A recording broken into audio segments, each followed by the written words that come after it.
والا انسان کا ذکر کریں گے جس کا حوالہ ہمیں قصص الانبیاء میں ملتا ہے۔ یہ واقعہ دراصل حضرت موسیٰ کلیم اللہ کے دور کا ہے، جب فرعون دریا نیل میں غرق ہو گیا تھا اور بنی اسرائیل کو فرعون کے ظلم و جبر سے نجات مل گئی تھی۔ فرعون کے دریا نیل میں غرق ہونے کے بعد جب بنی اسرائیل کی قوم کو اس کے ظلم و جبر سے نجات مل گئی تو اس کے کچھ ہی عرصے کے بعد اللہ تعالیٰ نے حضرت موسیٰ علیہ السلام کو حکم دیا کہ ملک شام کی سرزمین سے ظالم و جابر لوگوں کو نکال دو اور خدا کے دشمنوں سے جہاد کرو اور اپنی قوم میں سے 12 افراد کو بنی اسرائیل کے 12 قبیلوں پر سردار مقرر کر دو تاکہ یہ سب اپنے سرداروں کے تابع رہیں اور اللہ کے احکام کی پابندی کرتے رہیں۔ چنانچہ حضرت موسیٰ نے اپنی قوم کے 12 قبیلوں پر ان میں سے 12 افراد کو سردار مقرر کر دیا۔ ناظرین، اللہ کے حکم کے مطابق حضرت موسیٰ اور ہارون علیہ السلام جہاد کے لیے اپنے سرداروں اور قوم کے ہمراہ جب کنعان کے مقام پر پہنچے تو اپنے سرداروں کو حکم دیا کہ وہ ملک شام جا کر وہاں کے ظالم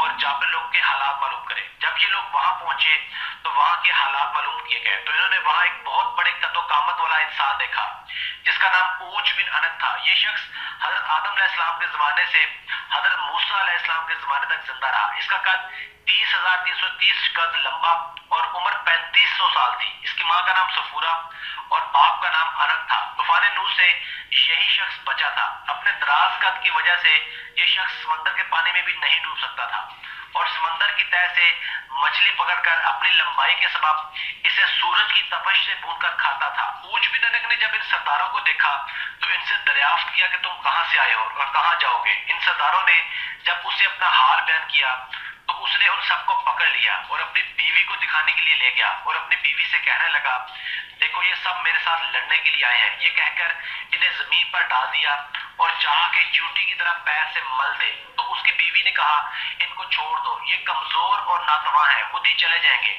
تجھ کو انہیں مارنے سے کیا فائدہ ہوگا۔ چنانچہ یہ سردار ظالموں اور جابروں کی کثرت سے بہت زیادہ ڈر گئے اور واپس آ کر انہوں نے ملک شام کی باتیں اور دشمن کی قوت کے بارے میں حضرت موسیٰ کو بتایا اور بیان کیا کہ وہاں کے پھل فروٹ بھی بہت بڑے ہیں، اگر ایک دانہ انار کا نکالیں تو آدمی سیر ہو جائے۔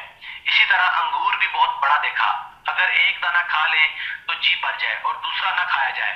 جو پھل فروٹ اپنے ساتھ لائے تھے وہ حضرت موسیٰ علیہ السلام کو بھی دکھائے گئے۔ حضرت موسیٰ نے ان سے کہا کہ اپنی قوم کے لوگوں سے شام کے لوگوں اور ان کی طاقت کے بارے میں کچھ مت بیان کرنا، کیونکہ یہ لوگ تو پہلے ہی بہت بزدل ہیں اور جہاد سے بھاگ جائیں گے۔ آپ علیہ السلام کے اس حکم پر ان 12 سرداروں میں سے صرف 2 سردار اپنے وعدے پر قائم رہے۔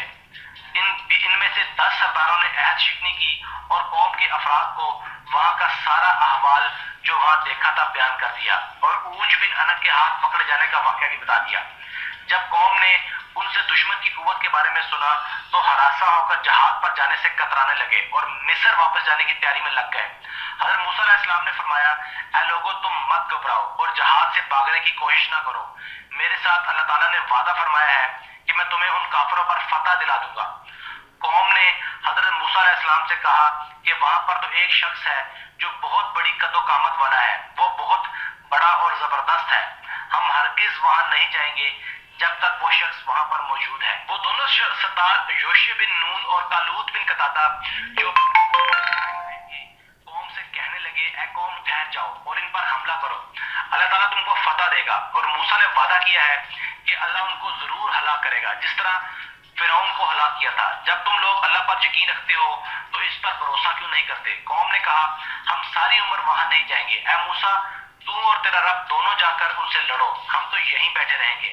حضرت موسیٰ نے ان سے غصہ ہو کر ان کے لیے اللہ سے بددعا کی، جس کی وجہ سے شام کی فتح میں 40 سال کی تاخیر ہوئی۔ اس مدت میں بنی اسرائیل کے نافرمان لوگ جنگلوں میں بھٹکتے رہے۔ اس کے بعد حضرت موسیٰ اور حضرت ہارون علیہ السلام اپنا عصا ہاتھ میں لے کر ملک شام جہاد کے لیے روانہ ہوئے اور جب رات ہوئی تو بنی اسرائیل نے واپس مصر جانے کا ارادہ کیا۔ تمام رات چلتے رہے لیکن صبح فجر کے وقت دیکھتے ہیں کہ جہاں سے کوچ کیا تھا اب تک وہیں پر موجود ہے اور وہ سمجھے کہ حضرت موسیٰ کی بددعا سے یہ حال ہوا ہے۔ تب یوشع بن نون نے ان سے کہا کہ اس میدان میں ٹھہر جاؤ اور صبر کرو اور استغفار پڑھو جب تک حضرت موسیٰ علیہ السلام شام فتح کر کے واپس نہ آ جائیں۔ بنی اسرائیل کی قوم کے 6 لاکھ افراد حضرت موسیٰ کی بددعا سے 40 سال اسی جگہ سے نہ نکل سکے۔ اس جگہ کا نام تیہ ہے جو فلسطین، اردن اور مصر کے درمیان ایک میدانی علاقہ ہے۔ الغرض حضرت موسیٰ جب اوج بن انک کے شہر کے نزدیک پہنچے تو لوگوں کی مہیب شکلیں دیکھ کر ڈرے اور اللہ کو یاد کر کے آگے بڑھے۔ جب اوج بن انک نے ان کو دیکھا تو چاہا کہ پکڑ کر چونٹی کی طرح مسل دے اور کہنے لگے تو ہی ہے بنی اسرائیل کا وہ سردار جس نے فرعون کو اس کی قوم کے ساتھ دریا نیل میں غرق کر دیا تھا۔ یہ کہہ کر اس نے حملہ کر دیا۔